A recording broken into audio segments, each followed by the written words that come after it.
అధ్యాయం 13వ వచనం దయచేసి చూడండి. నా వెనకాల చెప్పండి, అందరూ చెప్పండి, దగ్గరగా చెప్పండి, స్పష్టంగా చెప్పండి.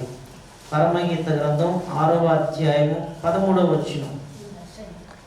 షోలామితి, అందరూ చెప్పండి. షోలామితి, రమ్ము రమ్ము, మేము నిన్ను ఆశ తీరా చూచుటకై తిరిగి రమ్ము తిరిగి రమ్ము.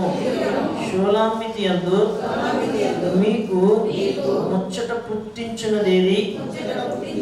ఆమె మహనయము నాటకమంతా వింత అయినదా? ప్రార్థిస్తున్నాం. దయగల మా తండ్రి, కృపగల మా యేసయ్యా, మీకు వందనాలు. నేను కాదు, నా మాటలు కాదు, నా జ్ఞానం కాదు, మీరే మాతో మాట్లాడి మహిమ పొందమని ఈ ప్రార్థన ప్రతిఫలం దయచేసి నమ్మొచ్చు. యేసయ్య నామములో ప్రార్థించి తీస్తున్నాము తండ్రి. ఆమేన్ ఆమేన్. హల్లెలూయా హల్లెలూయా. ఒకసారి అందరికీ నూతన సంవత్సర శుభాకాంక్షలు. హల్లెలూయా హల్లెలూయా. ఓకే, మంచిది. పరమగీత గ్రంథము కావ్య గ్రంథాల్లో ఒక గ్రంథం. నేను గ్రంథాల పరిచయాలు పంపించాను. ఒకవేళ మీరు అది తీసైనా చదువుకోవచ్చు. అక్కడ నేను రాసింది ఏంటంటే, మనకి బైబిల్లో కూడా వెనకాల ఉంటుంది, ప్రతి గ్రంథం యొక్క వ్యాఖ్యానం ఉంటుంది. అవునా? ఆ గ్రంథం ఏ సందర్భంలో రాశారు, ఎవరు రాశారు, ఎందుకు రాశారు, దాని యొక్క మూల అంశం ఏంటి అనేది కూలంకుషగా ఉంటుంది అనమాట. అది మీరు కూడా చూడొచ్చు. మీ బైబిల్ వెనకాల పరమగీత గ్రంథం గురించి ఉంటుంది. పరమగీతము ప్రణయ గీతాల పరంపర. ఈ గీతాల్లో కనిపించే ఇరువురు స్త్రీ పురుషుల పరస్పర సంభాషణలను యూదులు దేవునికి ఆయన ప్రజలకు మధ్య ఉన్న సంబంధానికి, క్రైస్తవులు క్రీస్తుకును ఆయన సంఘానికి మధ్య ఉన్న సంబంధానికి సాదృశ్యంగా భావిస్తారు. యూదులు ఏం చేస్తారు? దేవునికి ప్రజలకు మధ్య ఉన్న సంబంధానికి సాదృశ్యంగా భావిస్తారట. క్రైస్తవులేమో క్రీస్తుకు సంఘానికి మధ్య ఉన్న సంబంధానికి సాదృశ్యంగా భావిస్తారు. హల్లెలూయా. నేను అప్పుడప్పుడు చెప్తుంటాను, పరమగీత గ్రంథం, ప్రకటన గ్రంథం రెండు అర్థమైతే బైబిల్ అర్థమైపోయినట్టే. అర్థమైందండి? ఈ రెండు అర్థం కాని పుస్తకాలు ప్రియమైన దేవుడా, అదేదో కొంతమంది తెలియని వాళ్ళు, అవునా, ఇదేదో అవునా ప్రేమ కావ్యం, ప్రేమ కావ్యమే కాదని నేను అనట్లేదు, కానీ బూతు పుస్తకం మాత్రం కాదు. కొంతమంది తెలియని వాళ్ళు అంటారు ఇది బూతు పుస్తకం అని. ఏదని? బైబిలే బూతు పుస్తకం అట. పరమగీత గ్రంథం ఇంకా, అవునా, దాని యొక్క భావము, అంతరార్థము చాలా మందికి తెలియదు ప్రియమైన దేవుడా. సో వాళ్ళు అలా మాట్లాడతారు, కానీ మనము అలాగూ ఆలోచన చేయకూడదు, భావించకూడదు. ఆ విషయం జ్ఞాపకం చేసుకోండి. అయితే ప్రియమైన దేవుడా, ఇది కావ్య గ్రంథం. కావ్యం అంటే అర్థం కాని భాషలో, అర్థం కాని పదాలతో రచించింది అనమాట. మర్మ గర్భంగా రచించిన మరి పుస్తకం ప్రియమైన దేవుడా. ఇందులో షోలామితి మనకు కనిపిస్తుంది. అవునా? షోలామితి సంఘానికి సాదృశ్యంగా, ఇందులో కనిపించే పురుషుడు, ప్రియుడు క్రీస్తుకు సాదృశ్యంగా మనకు కనిపిస్తూ ఉంటారు. షోలామితి అంటే షలోమైట్. షలోమ్ అనే పదము అర్థం ఏంటంటే సమాధానం అని అర్థం. ఏంటి అర్థం అండి? సమాధానము అర్థమని ప్రియమైన దేవుడా. అయితే ఇక్కడ ఈ షోలామితిని చూడాలని, అవునా, కన్యకలు లేకపోతే ఇతర స్త్రీలు లేకపోతే సమాజము ఇష్టపడుతుంది. షోలామితి, రమ్ము రమ్ము, మేము నిన్ను ఆశ తీరా చూచుటకై తిరిగి రమ్ము తిరిగి రమ్ము అని పిలుస్తూ షోలామితి గురించి కింద రెండు మాటలు చెప్తున్నారు. షోలామితి యందు మీకు ముచ్చట పుట్టించినదేది? ఆమె మహనీయము నాటకమంతా వింతైనదా అని అంటున్నాడు అనమాట. షోలామితిలో ముచ్చట పుట్టించేది ఉందట. ముచ్చట అంటే ఏంటి? ముచ్చట్లు కాదు. ముచ్చట అంటే కబుర్లు, మాటలు, ఇష్టమైనవని. ఏంటండి? ముచ్చటగా. చాలా మంది పిల్లలు, చిన్న పిల్లలు చూడగానే ఎంత ముచ్చటగా ఉన్నారు అంటారు. అంటారు లేదండి? ఏమంటారు? చాలా అందంగా, లేకపోతే అణుకువగా, మర్యాదగా, యథార్థంగా, నిష్కల్మషంగా ఉంటే ముచ్చటగా ఉన్నారని. ఇద్దరు, అవునా, కొత్తగా పెళ్ళైన వాళ్ళు ఉన్నారనుకోండి, ఎంత చూడముచ్చటగా ఉన్నారంటారు. చిన్న పిల్లలు ఉన్నారనుకోండి, ఎంత చూడముచ్చటగా ఉన్నారంటారు. ముచ్చట అనే పదానికి అర్థం ఏంటండి? చాలా బాగుందని. ఏంటండి? చాలా బాగుందని. అవునా? మచ్చలేందని అర్థం అనమాట. హల్లెలూయా. అలాగనే షూలామితి యందు ముచ్చట పుట్టించినది ఆమె మహనయము నాటకమంతా వింతైనదని అక్కడ క్వశ్చన్ మార్క్ వ్రాయబడింది. ఇక్కడ షూలామితి అనగానే ఆ ప్లేస్ను మనం పెట్టుకోవాలి. విశ్వాసి సంఘం, అవునా, వ్యక్తిగతంగా విశ్వాసిని ఆ ప్లేస్లో పెట్టుకోవాలి, లేకపోతే సంఘంగా మనము ఆ ప్లేస్లో పెట్టుకోవాలి. అప్పుడు దాని యొక్క భావం మనకు అర్థమవుతుంది. హల్లెలూయా, అర్థమవుతుందండి. సో షూలామితి ప్లేస్లో నిన్ను పెట్టుకున్నాం, లేకపోతే నన్ను పెట్టుకున్నాను, అవునా. నీ యందు ముచ్చట పుట్టించినది ఏంటి? నీవు మహనయమంత నాటకమంతా వింతైన దానివా? నాటకం అంటే అర్థం తెలుసా? నాటకము బూటకం 2 పదాలు ఉంటాయి. ఎప్పుడైనా విన్నారా? నాటకం అనే పదం విన్నారా? బూటకం అనే పదం విన్నారా? వినలేదా? విన్నారా? వింటే మంచిది. నాటకం అంటే ఇది వరకు జరిగింది మరలా ప్రదర్శించడానికి నాటకం అంటారు. బూటకం అంటే లేని దాన్ని కల్పించి చెప్పడాన్ని చూపించడానికి బూటకం అంటారు. అర్థమవుతుందండి. మనకు బూటకాలు వద్దు, నాటకమైనా పర్లేదు. హల్లెలూయా. నాటకం అంటే ఏంటి? జరిగింది మరలా చూపిస్తారు. అర్థమవుతుందండి. దాన్ని నాటకం అంటారు అన్నమాట. అర్థమవుతుందండి. సో ఆ నాటకం అంతా, మహనయీమ నాటకం అంతా వింతైన దానవా అని చెప్పేసి భక్తుడు, లేకపోతే పరిశుద్ధాత్మ దేవుడు సంఘం గురించి, విశ్వాసి గురించి వ్రాయిస్తూ ఉన్నాడు. సో షూలామితి యందు మనకు ముచ్చట పుట్టించింది ఏంటి అంటే, షూలామితి అనే పదానికి అర్థం తెలియాలి. షూలామితి అనే పదానికి 3 అర్థాలు తీసుకోవచ్చు. ఒకటి సమాధానం, ఒకటి ఏంటండి? సమాధానం. రెండవది సౌందర్యం, మూడోది సంపూర్ణత. మూడోది ఏంటండి? 3 పదాలు వస్తాయి అన్నమాట. షూలామితి అనే ఆ పదానికి, అవునా, అర్థాలు 3 ఉన్నాయి. రాసుకోనుకుంటే ఒకటేంటి? సమాధానం, రెండోది ఏంటి? సౌందర్యం, మూడోది ఏంటి? సంపూర్ణత. ఈ 3 లక్షణాలు ఆమెలో ముచ్చట పుట్టించే లక్షణాలు. హల్లెలూయా, అన్నదండి. ఈ 3 లక్షణాలు నీలో నాలో ఉంటే నీవు నేను కూడా ముచ్చట పుట్టించే విశ్వాసిగా, ముచ్చట పుట్టించే సంఘముగా ఉంటాం అన్నమాట. ఈ 3 ఉండాలి. ఒకటేంటి? సమాధానం, రెండోది సౌందర్యం, మూడోది సంపూర్ణత. ప్రియమైనదిగా ఆమెలో ఈ 3 లక్షణాలు ఉన్నాయి. అర్థమవుతుందండి. ఈ 3 చాలా ప్రాముఖ్యం ఒక విశ్వాసికి. ఈ 3 లేకపోతే మనలో మనం ముచ్చట పుట్టించేంత, అవునా, ఇష్టపడేంత విధిలో మనం ఉన్నాం. దేవునికి ఇష్టం ఉండం, మనుషులకి ఇష్టంగా ఉండం. అర్థమవుతుందండి. సమాధానం చాలా ప్రాముఖ్యమైన విషయం. ఏది విషయం అండి? సమాధానం ఉండాలి. అన్ని విషయాల్లో సమాధానంగా ఉండాలి, అందరితో సమాధానంగా ఉండాలి. ప్రియమైన దేవుడా, కాబట్టి దినాన నీలో సమాధానం ఉందా పరిశీలన చేసుకోవాలి. సమాధానం లేకపోతే దేవుడి దగ్గరికి వస్తే ఆయనే మన సమాధానం పరుస్తాడు. ప్రతి పాపమును కడిగి ప్రతి విషయంలో సరిచేసి మన హృదయంలో నెమ్మదిని, సమాధానమును ఇస్తాడు. దేవునికి మనుషులకు సమాధానం కుదురుతుంది అప్పుడే. మనం దేవుని దగ్గరికి రాకపోతే, మన హృదయాన్ని దేవునికి ఇవ్వకపోతే హృదయంలో సమాధానము ఉండదు, మనస్సులో సమాధానము ఉండదు అన్నమాట. కాబట్టి దినాన ప్రియమైన దేవుని బిడ్డలారా, నీవు కూడా ముచ్చట పుట్టించే వ్యక్తిగా ఉండాలనుకుంటే, నిన్ను ఎవరైనా ఇష్టపడాలంటే ఖచ్చితంగా ప్రియమైన దేవుడా నీలో సమాధానం ఉండాలి. ఏముండాలండి? సమాధానం లేకుండా చేసుకుంటూ ఉంటాం కొన్నిసార్లు మన పరిస్థితులు, మన మాటలు బట్టి, మన క్రియలను బట్టి, మన ప్రవర్తన బట్టి. కాబట్టి దినాన సమాధానం నీకు ఉందో లేదో పరిశీలన చేసుకో. అదొక సౌందర్యం. అదేంటమ్మా? సమాధానం ఉండడం అదొక గొప్ప లక్షణం. ప్రియమైన దేవుడా, అర్థమండి. సమాధానపరచు వారు ధన్యులు, సమాధానం ఉన్నవారు ధన్యులని దేవుని వాక్యంలో మనం చూస్తుంటాం. కాబట్టి సమాధానం అనే లక్షణం ఆవిడకు ఉంది. సౌందర్యం అంటే ఏంటి? సౌందర్యం అంటే ప్రియమైన దేవుడా, లోపల బయట కూడా అందంగా ఉండేవారు సౌందర్యవంతుడు. హల్లెలూయా. బయటికి అందంగా ఉండేవారు అందంగా ఉన్నారు, కానీ లోపల అందంగా లేకపోతే వాళ్ళు సౌందర్యవంతులు కాదు. అర్థమని సౌందర్యం ఇన్సైడ్ క్యారెక్టర్స్ని బట్టి బయటికి కనిపించేది. అర్థమని ఇన్సైడ్ క్యారెక్టర్ కనుక సరిగ్గా ఉంటే అప్పుడు మన అందము బయటికి, అవునా, ఏంటంటే ముచ్చట పుట్టించేదిగా కనబడుతుంది. కొంతమంది చాలా అందంగా ఉంటారు, కానీ చాలా కోపంగా ఉంటారు. వాళ్ళు ఎవరండి? అందుకే వాళ్ళ గురించి ఏం రాస్తారు? అవునా, ఒక ఆయన బండి మీద వెనకాల రాసుకున్నాడు, నేను నా రాక్షసి అని. ఏంటండి? అందంగా ఉంటుంది, కానీ ఎవరు ఆవిడ? రాక్షసి. ప్రియమైన దేవుడా, అర్థమండి. కానీ అందం ఎందుకు కొరుక్కుని తినగలవా? అందం కొరుక్కుని తినలేము. అర్థమండి. ప్రియమైన దేవుడు, అందం కాదు కావాల్సింది, అణుకువ కావాలి. అది నిజమైన సౌందర్యం. హల్లెలూయా. మనం నూతన నిబంధనలో ఎన్నో మాటలు చూద్దాం. మీ అంతరంగ స్వభావం మీకు అలంకారంగా ఉండాలి. అర్థమైందండి? నువ్వు అంతరంగంలో కనుక సరిగ్గా ఉంటే నువ్వు బయటికి ఎంత బాగోపోయినా నీ సౌందర్యం బయటికి పట్టొచ్చినట్టు కనిపిస్తుంది. అర్థమైంది? చాలా అందంగా కనపడతావు. అర్థమైందండి? మనకు కావాల్సింది బాహ్య సంబంధమైన అందం గురించి మనం ఎక్కువ ఆరాటపడుతుంటాం. అందంగా కనిపించాలి, ఆకర్షణీయంగా కనిపించాలని. కానీ అందంగా ఆకర్షణీయంగా కనిపించాలని కాదు మనం ఉండాల్సింది. అవునా?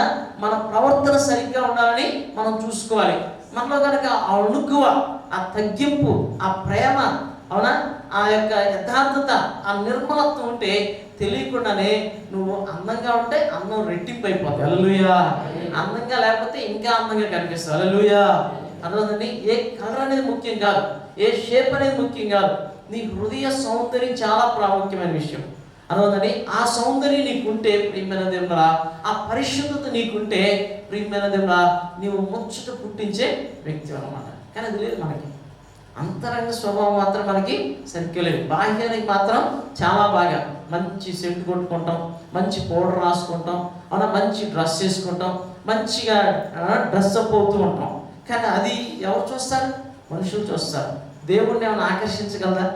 చెప్పండి. దేవుణ్ణి ఆకర్షించేది ఏంటి? మన అంతరంగ స్వభావం. ఏ స్వభావం అమ్మా? మన అంతరంగ స్వభావమే దేవుణ్ణి ఆకర్షిస్తుంది. హల్లెలూయా. ఆయనకు ముచ్చట పుట్టించేదిగా ఉంటుంది అన్నమాట. కాబట్టి దినాన షులామితి అందుకు ముచ్చట పుట్టిస్తుంది ఏంటంటే ఆమె సమాధానం కలిగి ఉందన్నమాట. సౌందర్యంగా ఉంది. అంతరంగ స్వభావము తనకి అలంకారంగా కలిగి ఉంది. దయను సత్యమును నిన్నెన్నడూ విడిచిపోనీయకము, వాటిని కంఠభూషణంగా ధరించుకోవాలి. అలాగని కంఠభూషణం అంటే నెక్లెస్. కంఠభూషణం అంటే కంఠం అంటే ఏంటి? కంఠం అంటే ఇది. భూషణం అంటే ఏంటి? హారం అన్నమాట. అవునా? నెక్లెస్ లాగా ధరించుకోవాలట. దయ సత్యం అనేవి బయటికి కనిపించాలి. హల్లెలూయా. కాబట్టి ప్రియమైన దేవునిలా ఈ దినాన నీవు అలాంటి సౌందర్యం కలిగి ఉన్నావో లేదో చూసుకోవాలి. సంపూర్ణత వైపు సాగిపోవాలి. ఆవిడ పేరుకి అర్థమేనండి సంపూర్ణత. ఈ రోజుల్లో మనం చాలా విషయాల్లో అసంపూర్ణంగా ఉన్నాం. అర్థమండి? అసంపూర్ణంగా ఉన్నామనే దానికి ఒక నిదర్శనం ఏంటంటే, అవునా, 10 నిమిషాల్లో వస్తామని చెప్తాం, సంవత్సరానికి కనబడతాం. అవునా కదండి? 10 నిమిషాలకి సంవత్సరానికి చాలా తేడా ఉంటుంది. అవునా కదండి? అంటే మనం ఎంత అసంపూర్ణం. ఒక మాట ఇస్తే ఆ విషయాన్ని నెరవేర్చలేకపోతున్నాం. అవునా? అదే అసంపూర్ణత. అసంపూర్ణత అంటే ఏంటమ్మా? నువ్వు ఒక మాట ఇస్తే, అవునా, ఒక మనిషికి కానీ దేవునికి కానీ ఆ మాట నెరవేర్చలేకపోతున్నావు అంటే అసంపూర్ణుడు అనమాట. సో మనలో చాలా అసంపూర్ణత అనేక విషయాల్లో ఉంది. అలా అసంపూర్ణతలో ఎంతకాలం కొనసాగుతాం? అర్థమైందండి? లోపము గలది లెక్కించబడదని సామెతల గ్రంథంలో ఉంటుంది. లోపం, ఎన్నో విషయాల్లో లోపాలు ఉన్నాయి. లోపాలతోనే సంవత్సరాలు గడిపేస్తాం. అర్థమైందండి? సంపూర్ణతలోని సాగిపోవద్దా? నిర్జీవ క్రియలు విడిచి సంపూర్ణుల వాటకు సాగిపోవాలి.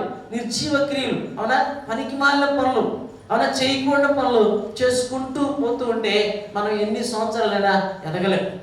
అర్థమైందండి? సంపూర్ణులు అవ్వాలంటే నిర్జీవ క్రియలు విడిచిపెట్టాలా, బలహీనతలు విడిచిపెట్టాలా, అనా దేవునికి ఇష్టం లేని విడిచిపెట్టాలా, చేయకూడనివి విడిచిపెట్టాలా. కానీ ప్రియమైన దేవునిలా మనం, అవునా, ఏంటంటే లీజర్గా ఉంటూ, అవునా, నిర్లక్ష్యంగా ఉంటూ, అవునా, చేసినవే చేస్తూ, తప్పుడు పనులు చేస్తూ అలాగే వెళ్ళిపోతున్నాం. అసంపూర్ణులుగా జీవిస్తున్నాం. కానీ షూలామితిలో మాత్రం అవి లేవు. హల్లెలూయా. షూలామితిలో ఈ 3 క్వాలిటీస్ ఉన్నాయి. చెప్పండి. ఒకటి, మొదటిది ఏంటి? రెండోది ఏంటి? మూడోది ఏంటి? ఈ 3 నాలో ఉన్నాయి అనుకున్న వాళ్ళు ధన్యులు. లేవు అనుకుంటే ఖచ్చితంగా ప్రియమైన దేవునిలా మహనయంకి వెళ్ళాలి. ఎక్కడికి వెళ్ళాలి? మహనయం. ఎక్కడికి వెళ్ళాలి? చెప్పండి. మహనయము అనేది ఎక్కడ కనపడుతుంది? బైబిల్లో చాలా దగ్గర కనపడుతుంది. గాదు అనే ఒక ఆయన ఉన్నాడు కదా, ఆయనకు ఆ యొక్క కనాన్ దేశానికి పంచినప్పుడు ఆ ప్రాంతాన్ని ఆయనకి ఇచ్చారన్నమాట. యెహోషువ దినాల్లో ఆ ప్రాంతాన్ని ఇచ్చారు. మనకు ప్రథమంగా కనిపించేది ఎక్కడంటే, చూడండి ప్రియమైన దేవుడా, ఆది కాండము 32వ అధ్యాయంలోనికి రండి. ఆది కాండము 32వ అధ్యాయంలోనికి రండి.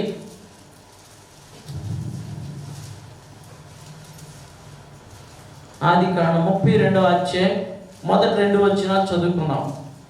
మొదటి 2 వచనాలు. యాకోబు తన త్రోవను వెళ్ళుచుండగా దేవదూతలు అతనిని ఎదుర్కొని యాకోబు వారిని చూచి ఇది దేవుని సేన అని చెప్పి ఆ చోటికి మహనయీము అని పేరు పెట్టాడు. హల్లెలూయా. మహనయీము అనగా 2 సేనలు. ఎన్ని సేనలు? 2 సేనలు. యాకోబు అవునా చాలా సంవత్సరాలు, 20 సంవత్సరాల పైన పద్దనరాములో తన మామయ్య లాబాని ఇంటి దగ్గర ఉన్నాడు. తర్వాత దేవుడు మాట్లాడాడు, నువ్వు బయలుదేరి మళ్ళీ నీ తండ్రి ఇంటికి వెళ్ళిపో అంటే బయలుదేరి వస్తున్నాడు. కానీ అన్న చంపేస్తాడని భయం. ఎందుకంటే అన్నని 2 సార్లు మోసం చేశాడు. ఒకసారి కాదు 2 సార్లు మోసం చేశాడు. అన్నకి పీకల మీద కోపం ఉంది, చంపేస్తానని కంకణం కట్టుకున్నప్పుడు రెబెక్క భయపడి అవునా రెబెక్క వాళ్ళ అన్నయ్య దగ్గరికి పంపించేస్తాడు, లాబాన్ దగ్గరికి పంపించేసి యాకోబు అక్కడికి వెళ్ళిపోతాడు. మొదట లేయాని పెళ్లి చేసుకుంటాడు, తర్వాత రాహేలుని పెళ్లి చేసుకుంటాడు. అవునా తనకు 2 దాసీలు ఉంటారు. అప్పటికే 12 మంది పిల్లలు పుడతారు, 11 మంది కొడుకులు, 1 కూతురు పుడతారు. లాస్ట్లో బెంజమిన్ పుడతాడు. అయితే ప్రియమైనది వాళ్ళందరినీ తీసుకుని, పనివాళ్ళు తీసుకుని, గొర్రెలు మేకలు పశువులు తీసుకుని ఆయన మరలా ఈ యొక్క సొంత దేశానికి అవునా అప్పుడు వారు కనాన్లో ఉన్నారు అక్కడికి వస్తూ ఉంటే ఈ మధ్యలో ప్రియమైనది యాకోబుకి గుండె కొట్టుకుంటా ఉంది. అవునా ఏసావు వస్తాడు, అవునా నన్ను నా భార్య పిల్లల్ని ఏం చేసేస్తాడు అవునా అని భయపడతా ఉంటాడు. భయపడతా ప్రార్థన చేస్తూ ఉంటాడు. ప్రార్థన చేస్తూ ఉంటే అప్పుడు యాకోబుని ఎదుర్కొన్నారట. హల్లెలూయా. ఎవరు ఎదుర్కొన్నారండి? దేవుని దూతలు ఎదుర్కొన్నారు. దేవుని దూతలు ఎదుర్కొనేసరికి ఆయనకు కొంచెం ధైర్యం వచ్చింది. ఎవరు దేవుని దూతలు అంటే మాటలమ్మా, మనుషులు కాదు. మనుషులు ఎదురుపడితే అది వేరే విషయం. దేవుని దూతలు ఉందా మాట. 32వ అధ్యాయం 1వ వచనంలో యాకోబు తన త్రోవను వెళ్ళుచుండగా దేవదూతలు అతనిని ఎదుర్కొని యాకోబు వారిని చూచి ఇది దేవుని సేన అని చెప్పి ఆ చోటికి మహనయీం అని పేరు పెట్టాడు. అక్కడ ఏమని రాసింది? 2 సేనలు అవునా 2 సేనలు 2 సేనలు అని పేరు పెట్టాడు. మహనయీం అని పేరు పెట్టాడు. గమనించండి ప్రియమైనదిగా ఈ 2 సేనలు కలిసిన ప్లేసే మహనయీం. అర్థండి. ఆ మహనయీం అంత నాటకం అంత వింతైన దానవా అని షులామిత్తిని ప్రశ్నిస్తున్నారు. అర్థండి. మనము కూడా ప్రియమైనది 2 సేనలుగా ఉండాలి. ఎన్ని సేనలండి? 2 సేనలు. నీవు ఒక సైన్యం, సంఘం ఒక సైన్యం అయితే దేవుని దూతలు ఒక సైన్యంగా మన పక్షాన ఉంటే ఏ కార్యమైనా సాధ్యమవుతుంది. హల్లెలూయా. హల్లెలూయా. అర్థమవుతుందండి. కాబట్టి దినాన మహనయీంలో జరిగిన నాటకము మన జీవితంలో కూడా రిపీట్ అవ్వాలి. అర్థమని అప్పుడు జరిగింది, మళ్ళీ ఇప్పుడు అది రిపీట్ అవ్వాలి. దాన్ని నాటకం అంటారు. జరగని దాన్ని చెబితే బూటకం అంటారు. ఇప్పుడు బూటకంలో జీవిద్దాం, నాటకంలో జీవిద్దామా? ఏ నాటకం?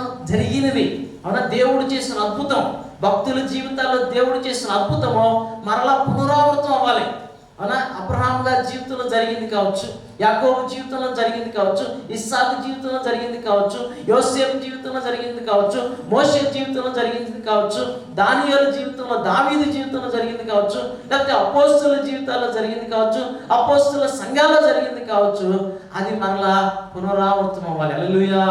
అప్పుడు మహనయీం అంత నాటకం అంతా వింతైన సంఘంగా విశ్వాసిగా మనం ఉంటాం. చాలా మంది ఈ పేరు కూడా పెట్టుకుంటారు, మహనయీం సంఘం అని. అర్థమని ఏం పేరు? ప్రతి చర్చికి ఒక పేరు ఉంటుంది. మన చర్చ్ పేరేంటి? ఏంటమ్మా? కొంతమంది తెలీదు. 10 సంవత్సరాలు చర్చికి వస్తారు. మీ పాస్టర్ గారి పేరంటే తెలియదని అంటారు. చర్చ్ పేరేంటంటే తెలియదని. మరి ఏంటి వెళ్తారా చర్చికి? మరి నాకు తెలియదు. అవునా 10 సంవత్సరాల నుంచి వస్తారు. అవునా అలా అడిగాను అంటే మన సంఘస్థుల గురించి కాదు, వేరే సంఘస్థుల పరిచయం అవుతారు. కదా దేవుడు అనుకున్నానండి, ఎన్నాళ్ళు 10 సంవత్సరాలు చర్చికి వెళ్తున్నానండి, బాప్టిజం తీసుకున్నాను. మీ పాస్టర్ గారు తెలియదండి. చర్చ్ పేరు తెలియదండి. ఎంత అమాయకంగా అంటారు. నిన్న వెళ్ళాడంటే అర్థం అవుతుంది, మొన్న వెళ్ళాడంటే అర్థం అవుతాయి. అలా 10 సంవత్సరాల నుంచి చర్చికి వెళ్ళి పాస్టర్ గారి పేరు తెలియదంటే మరి పాస్టర్ గారి పిల్లల పేరంటే వేరే విషయం. పాస్టర్ గారి పేరైనా తెలియాలా, పాస్టర్ గారి పేరైనా తెలియాలా, చర్చి పేరైనా కనీసం తెలియాలా? ఏది తెలియదు అనమాట. అలా ఉంటారు అనమాట. ఇప్పుడు మన చర్చి పేరేంటి? యేసు రక్షించు సంఘం. ఇంగ్లీష్లో జీసస్ సేవ్స్ మినిస్ట్రీస్. హల్లెలూయా. గుర్తుపెట్టుకోండి. ఎవరన్నా పొరపాటున అడిగారు అనుకోండి, నాలంటోడు అవునా, అప్పుడు తెల్ల ముఖం వేయద్దు. మా చర్చి పేరు యేసు రక్షించు సంఘం. తెలుగులో చెప్తే తెలుగులో. పాస్టర్ గారి పేరేంటి? Pastor Israel. నా పేరు ఇజ్రాయిల్. గుర్తుపెట్టుకోండి. హల్లెలూయా. ఓకే మంచిది. సరే అవునా, మహనయీం అని పేరు పెట్టుకుంటారు. ఆ పేరుకి అర్థం ఏంటంటే 2 సేనలు. ఎన్ని సేనలు అండి? 2 సేనలు. ఒక సేన యాకోబు సైన్యం అయితే ఇంకొక సైన్యం ఎవరండి? దేవుని సైన్యం. హల్లెలూయా. అర్థమండి? ఈ 2 సేనలు కలిస్తేనే అద్భుతం జరుగుతుంది. నీవు ఒక్కడే ఏం చేయలేవు, నేను ఒక్కడే ఏం చేయలేవు, మనమందరం ఏమి చేయలేము. దేవుడు తోడై ఉంటేనే ఏదైనా సాధ్యం. హల్లెలూయా. అన్నది దేవుడు తన సైన్యాన్ని పంపిస్తాడు. దేవుడే సైన్యాధిపతిగా వస్తాడు. ఇలా హిందీ పాట అమ్మాయి పాడింది కదా, సేనాలకు అధిపతి, సైన్యములకు అధిపతి అయిన యెహోవా మనకు తోడై ఉంటాడు. హల్లెలూయా. అన్నది ఆ ప్లేస్ ని ఏమంటారంటే మహనయీం అంటారు. ఏమంటారండి? మహనయీము. సో నువ్వు మహనయీంకి ఎప్పుడైనా వెళ్ళేవా? చెప్పండి. మహనయీం దగ్గర రక్షణ దొరుకుతుంది. ఏం దొరుకుతుందమ్మా?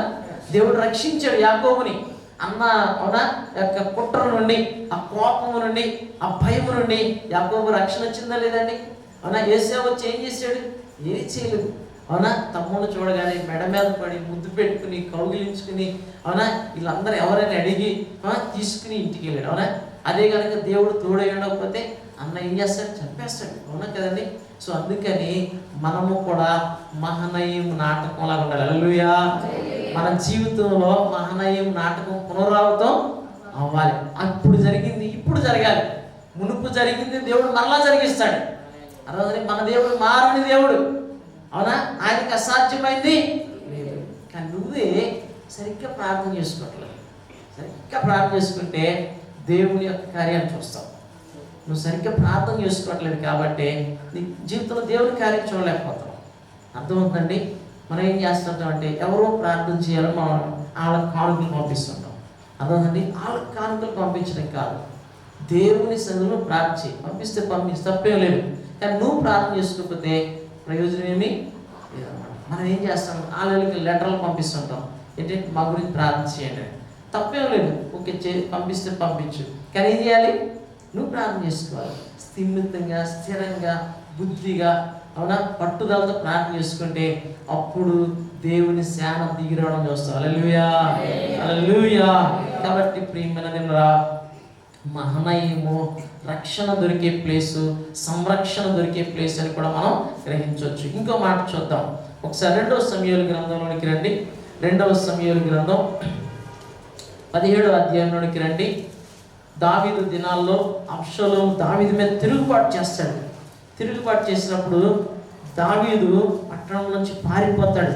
అవునా, చెప్పులు లేకుండా పారిపోతాడు, పట్టణం ఉంటేనే పారిపోతాడు. నేను ఒకవేళ పట్టణంలో ఉంటే అబ్షలోము పట్టణం మొత్తాన్ని కత్తి చేత చంపేస్తాడు, నేను పారిపోవడమే మంచిది అనుకుని పారిపోయి ఎక్కడికి వస్తాడు?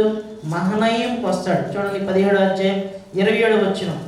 దావీదు మహనయీమునకు వచ్చినప్పుడు అమ్మోనీల రబ్బా పట్టణం కూడా నాహోషు కుమారుడు షోబియాను, లోదేబారు ఊరివాడకు అమ్మీయేలు కుమారుడైన మాకీరును, రొగేలీము ఊరివాడును, గిలాదీయుడైన బర్జిల్లయు అరణ్యమందు జనులు అలసిన వారై ఆకలిగొని దప్పిగొని ఉందిరని తలంచి పరుపులు, పాత్రలు, కుండలు, గోధుమలు, యవ్వల పిండి, వేచిన గోధుమలు, కాయధాన్యములు, చిక్కుడుకాయలు, పేలాలు, తేనె, వెన్న, గొర్రెలు, జున్ను ముద్దలు దావీదును అతని ఎదురున్న జనులను భోజనము చేయటకై తీసుకుని వచ్చిరి. హల్లెలూయా. సరే, మహనయీంలో ఏం జరుగుతుందమ్మా? సంరక్షణ దొరుకుతుంది. పారిపోయాడు దావీదు. రాజు అయ్యుండి కొడుకు తిరుగుబాటు చేస్తే, అవునా, దావీదు మంచి పని చేశాడు. పారిపోయి అరణ్యంలోకి వెళ్ళిపోయాడు, మహనయీంకి వెళ్ళిపోయాడు. అక్కడ ఉన్నాడు. అక్కడికి దేవుడు ఏం చేశాడు? చాలా మందిని లేపి సహాయము పంపించాడు. ఎంత అద్భుతం అండి. అవునా, అక్కడ సంరక్షణ దొరికింది. ఏం దొరికిందమ్మా? సంరక్షణ దొరికింది. నీవు నేను కూడా దేవుని సన్నిధికి వెళితే ప్రార్థన చేసుకుంటే రక్షణ దొరుకుతుంది, సంరక్షణ దొరుకుతుంది. రెండు కావాలి మనకి. రక్షణ కావాలి, రక్షణ కావాలి. దేవుడు నమ్ముకున్నాం, రక్షణ పొందాం, భోజనం లేకపోతే బతకగలమా? చెప్పండి. 3 పూటలు ఉండాలి అండి. దోశ ఉండాలి, ఇడ్లీ ఉండాలి, మధ్యాహ్నం చికెన్ ఉండాలి, సాయంత్రం ఇంకోటి ఉండాలి. అవునా కదండి? అవి లేకపోతే బతకగలమా? చెప్పండి. దేవుడు ఇస్తాడు, ఆకలి తీరుస్తాడు, అవసరము తీరుస్తాడు. హల్లెలూయా. మహనయీంలో దేవుడు దావీదు అవసరం తీర్చడలేదండి, తీర్చాడు. ప్రియమైనది చూడండి, ఇదే సమూయేలు గ్రంథంలో 19వ అధ్యాయంలో చూస్తే ఆ మాటలు మనకి కనిపిస్తాయి. మళ్ళీ ఇంకొకసారి చూడండి, 32 వచ్చిన 19:32. బర్జిల్లై 80 సంవత్సరముల వయస్సు కలిగి బహు ముసలివాడై ఉండెను. అతడు అధిక ఐశ్వర్యవంతుడు కనుక రాజు మహనయీములో ఉండగా అతనికి భోజన పదార్థములను పంపించుచు వచ్చాను. చూసిరండి, మహనయీములో దావీదు ఉన్నప్పుడు బర్జిల్లై ఏం చేశారట? ఆయనకి ఆయన జనాలకి ఏది లోటు లేకుండా పరుపులతో సహా అర్థండి, జున్ను మాటలేటి అవునా, మన మా జున్ను తీసుకొచ్చి ఇచ్చారు. హల్లెలూయా. అవునా, నాకు జున్ను అంటే చాలా ఇష్టం. హల్లెలూయా. అవునా, ఎంత హ్యాపీగా తిన్నాను. విషయం ఏంటంటే అంత శ్రేష్టమైనది కూడా, ఎంతో కష్టంలో ఎంతో శ్రేష్టమైనది. మాటలేటండి, అసలు మంచినీళ్ళే దొరకని పరిస్థితి, తినడానికి తిండే దొరకని పరిస్థితి, ఆకలితో అలమటించాల్సిన పరిస్థితిలో దావీదు ఎలాంటి భోజనం చేశారమ్మా? తేనె, జున్ను, అవునా కదండి? అవునా, ఏంటి అన్నీ హల్లెలూయా, వెజ్ నాన్ వెజ్ అన్నీ కూడా హల్లెలూయా, ఏది లోటు లేకుండా అవునా, అన్నీ అవునా శ్రేష్టమైన వాటితో కడుపు దేవుడు నింపాడు. అంటే నేను చెప్పేది ఏంటంటే మహనయీములో సంరక్షణ దొరుకుతుంది. ఏం దొరుకుతుందమ్మా? సంరక్షణ దొరుకుతుంది. రక్షణ ఒకటే కాదు, సంరక్షణ కూడా దొరుకుతుంది. కాబట్టి దినాన మన జీవితాలు కూడా మహనయీం వలె నాటకం అంత వింతైనవిగా ఉంటారు. అర్థమైందన్నమాట. మహనయీంకి వెళ్దామా లేదు? ఇప్పుడు మహనయీంకి వెళ్ళమంటే దేవుని సన్నిధికి వెళ్దాం. దేవుని సన్నిధికి వెళ్ళాలంటే ఆదివారం ఒక్కరోజు ప్రార్థన రావడం కాదు, ప్రతిరోజు ప్రార్థన చేసుకోవాలి. ఎప్పుడు ప్రార్థన చేసుకోవాలమ్మా? ప్రతిరోజు ప్రార్థన చేసుకోవాలి. వారానికి ఒకసారి అవునా, ఏదో ఒక టైంలో అవునా వచ్చి వెళ్తే అది కాదు. అవునా, నువ్వు ఎక్కడైతే రోజు ప్రార్థన చేసుకుంటావో అక్కడ రోజు మోకరించి అక్కడ నిన్ను కలుసుకోవడానికి దేవుడు వస్తాడు. అక్కడికి దేవుడు వస్తాడు. అప్పుడు ఆ రెండు కలిసినప్పుడు అద్భుతం జరుగుతుంది. హల్లెలూయా. ఆ రెండు కలిశాక అద్భుతం జరగకపోతే నేను అడిగాను.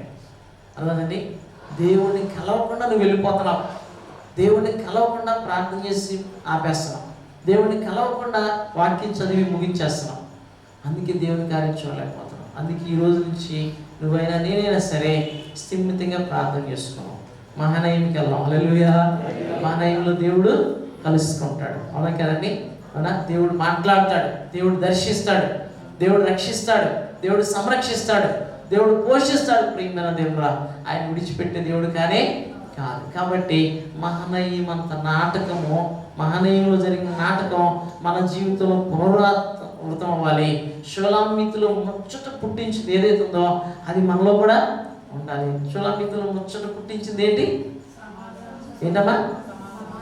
గట్టి చెప్ప. సమాధానం. ఏంటమ్మది? సమాధానము, సౌందర్యము, సంపూర్ణ. ఈ మూడు నీకు నాకు ఉండాలి. మూడు సంఘానికి ఉండాలి. అప్పుడు ఆ సంఘమే బలమైన సంఘం, ఆ విశ్వాసే బలమైన విశ్వాసం. ఈ మూడు ఉంటే ప్రియమైన దేవుడా, శ్రమలని వరదలు, పాపమని వరదలు కొట్టుకునిపో.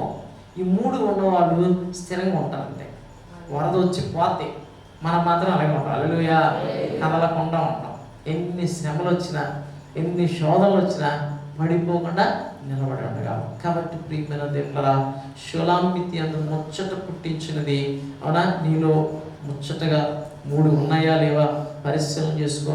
మహనయీమంత నాటకమంత వింతైన ఆ యొక్క ఆ సంభవాలు నీ జీవితంలో ఉన్నాయో లేవో పరిశీలన చేసుకో. లేకపోతే మోకరించు అంతే. లేకపోతే ఏం చేయాలమ్మా? మోకరించండి. మాకు ప్రార్థన చేయంతే. ప్రార్థన చేస్తే ఎవరు కలుస్తారు? దేవుడే కలుస్తాడు. అంతే. దేవుడే దిగి వస్తాడు. మనం అడగాలి. ఇప్పుడు వెళ్ళలేం కదా, దేవుడు రాగలరు. ఎవరు రాగలరమ్మా? దేవుడు రాగలరు. దేవుడు వచ్చేస్తాడు. అంతే. ఖచ్చితంగా దేవుడు వస్తాడు. నేను మహోన్నతమైన స్థలంలో నివసించువాడును, అయినను వినయం గల వారి ప్రాణమును ఉజ్జీవింపు చేయడను, నలిగిన వారి ప్రాణమును ఉజ్జీవింపు చేయడను, దీన మనస్సు గలవారి యొద్దను వినయం గలవారి యొద్దను నివసించు. ఆ మాట ఎక్కడ తీసి చదవండి. తీసిన వాళ్ళు చదవండి.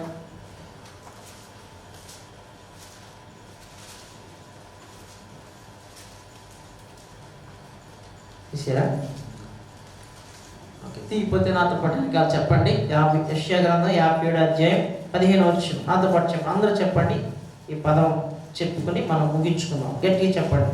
మహాగణుడును మహోన్నతుడును పరిశుద్ధుడును నిత్య నివాసియునైన వాడు ఇలాగు సెలవిచ్చున్నాడు, నేను మహోన్నతమైన పరిశుద్ధ స్థలములో నివసించువాడను, అయినను వినయము గల వారి ప్రాణమును ఉజ్జీవింపజేయుటకును, నలిగిన వారి ప్రాణమును ఉజ్జీవింపజేయుటకును, వినయము గల వారి యొద్దను దీన మనస్సు గల వారి యొద్దను నివసించున్నాను.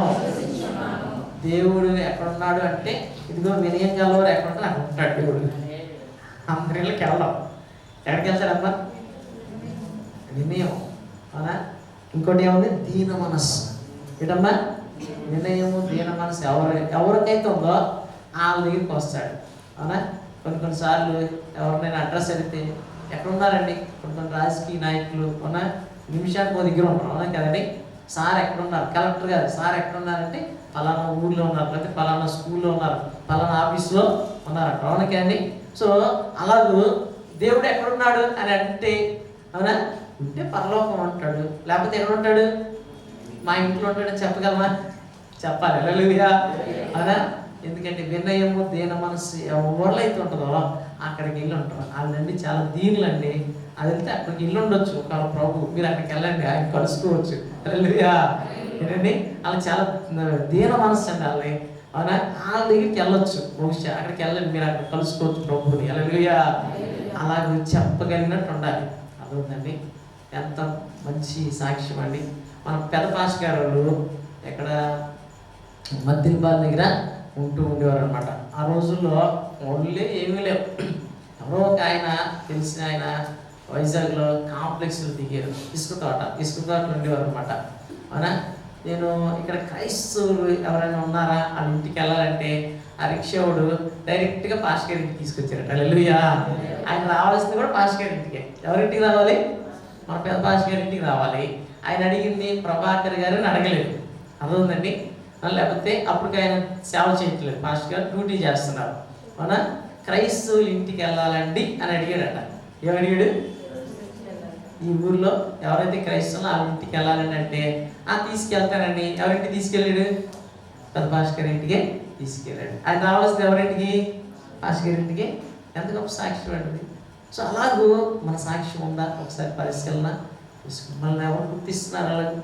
అందుకని మనలో ఈ 3 లక్షణాలు ఉంటే సమాధానము, సౌందర్యము, ఇంకోటి సంపూర్ణత ఉంటే, అవునా, మహానయంలో జరిగిన నాటకాలు వింతలు, చరిత్రలో జరిగిన నాటకాలు వింతలు మన కుటుంబంలో, మన సంఘంలో, మన జీవితంలో, మన పిల్లల జీవితంలో, మన బిజినెస్లో, మన ఉద్యోగంలో, మన వ్యాపారంలో అన్నింటిలో జరుగుతాయి. హల్లెలూయా. ఆయనకి అసాధ్యమైంది ఏమి? నమ్ముతున్నారా? నమ్మితే దేవుని స్తుతించండి. హల్లెలూయా. నమ్మితే ఖచ్చితంగా ప్రార్థన చేయండి. ఖచ్చితంగా ఏం చేయండి? ప్రార్థన చేయాలి. దేవుడు నిన్ను దర్శించేంత వరకు ప్రార్థన చేయాలి. ఆయన నీకు సమాధానం ఇచ్చేంత వరకు ప్రార్థన. అందుకే భక్తులు ఏమన్నారు? ఆయన నా మనవి వినేంత వరకు ప్రార్థన చేస్తాం. చేసారు, విసుగకుండా ప్రార్థన చేశారు, నిత్యము ప్రార్థన చేశారు. దేవుడు వారిని కలుసుకున్నాడు. అవునా? వారి జీవితంలో అద్భుతము జరిగింది. యాకోబు జీవితంలో జరిగిందా లేదా? చెప్పండి. దావీదు జీవితంలో జరిగిందా లేదా? జరిగింది. మరి మన జీవితంలో జరుగుతాయే జరగవా? జరగాలి, జరుగుతాయి. మన దేవుడు ఇప్పుడు కూడా చేయడానికి సమర్థుడు. హల్లెలూయా. తలను ఉంచుకోండి, ప్రార్థన చేసుకుందాం. కళ్ళు మూసుకోండి.